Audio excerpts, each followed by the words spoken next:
What's up, everybody? This is Jimmy with Trading Decoded. I almost forgot the name of it. Today was so fun and exciting. It's July 24th, 2024, aka the Bleeder Day, and it's 4:05 in the afternoon. Today's video is going to be extremely short because my day was extremely short because, well, today I made a deal with our community members that if we were able to get to a specific level, that we would all agree to be done for the day. And everybody said, okay. Well, we got to that level just before 11 o'clock, and, well, a lot of us had made a lot of money by then. So it's always exciting to have a nice short day. But let's see what we did, and let's see how we made some money. Well, it started with a pretty nasty sell-off due to some tech earnings and stuff last night, which brought us down kind of low in the after hours yesterday. We opened with a gap well above us in pre-market this morning, and then we could not fight for our lives to move up today, which I was perfectly okay with. We had our pre-market range down here. As you guys know, I do my charting at 8:30, so anything that's happening above there, yes, there's lines of resistance and stuff like that, but I want to know what's going on at the time near open. Going into the open, I was expecting to play puts, just didn't know when I was going to feel comfortable enough getting into them. And so, as always, we had our put line scenario and our call line scenario. In the call, we did suggest that we wanted to see a close above or we wanted to make sure Qs were not at resistance. Now, I was not opposed to playing calls, but it was kind of hard to consider calls when so many things were red. I mean, everything in the market was red. Your top 10 was red, big red. It wasn't like a little bit of red. ADD opened in the really, really negatives today, negative 900. And then, well, it ran up quite a bit aggressively this morning, which was interesting. Small caps couldn't hold up tech. And the reason we took the trade that we did this morning, we didn't take calls because Qs were stuck at a level of resistance. So even though SPY was touching the call line, we knew not to take it. However, after the second rejection of this area right here, I told everybody, hey, well, I'm kind of leaning towards puts here because Qs are stuck at resistance and SPY's at a level of resistance. I'm going for it. Went in, and, well, the rest is kind of history. Now, there's zero chance that I would have held this trade all day long, all the way down there, but kudos to whoever did because you made an absolute killing. For me, I got into this trade here, and then I got out of that trade right here at 935.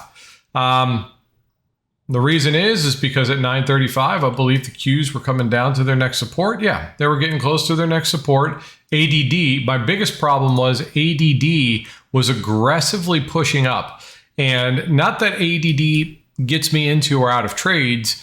It's more of the fact that if Qs eventually hit a support that holds while ADD is running up this aggressively, this move off of the support, if the Qs held, would not be slow. Meaning, if Qs found support and bounced off support while ADD was aggressively buying up like that, the move against you would be quick and it would be brutal.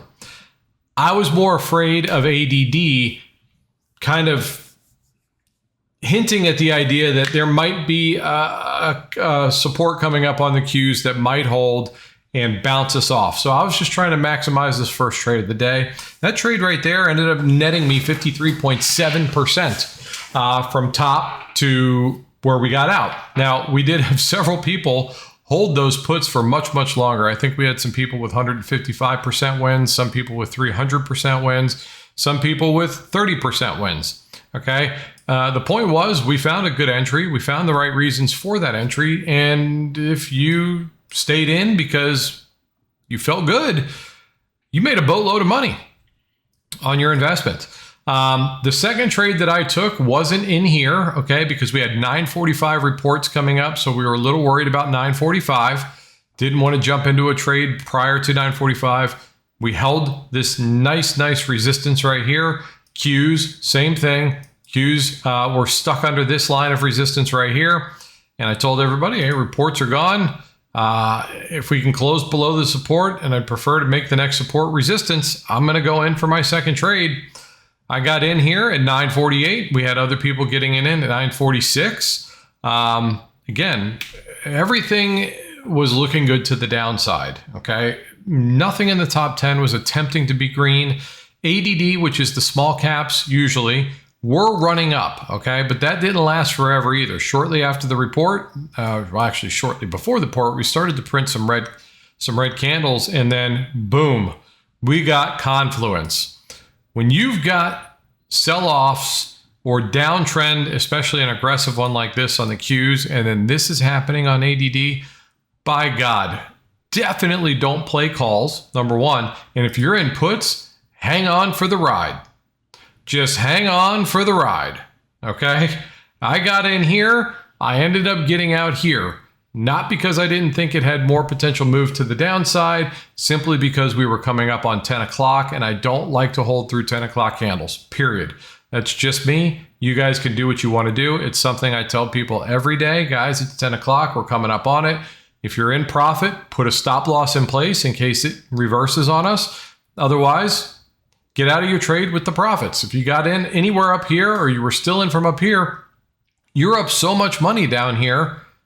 You have a lot of latitude, but don't let that latitude, don't let that profit give you a overwhelming sense of confidence, okay? Meaning, as quickly as it came down, it can go right back up. And it's not that you wouldn't sell and be willing to take less profit. The problem is if you give up too much of your profit, you'll start to feel the need for what you once had, and you'll likely hold on to this trade as it continues to go against you, hoping for it to get back to where it once was, when it was suggested that you should consider taking profits.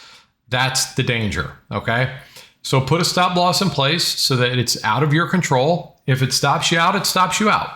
That trade right there ended up being 61.1%. Today was an amazing day. Today was a fantastic day.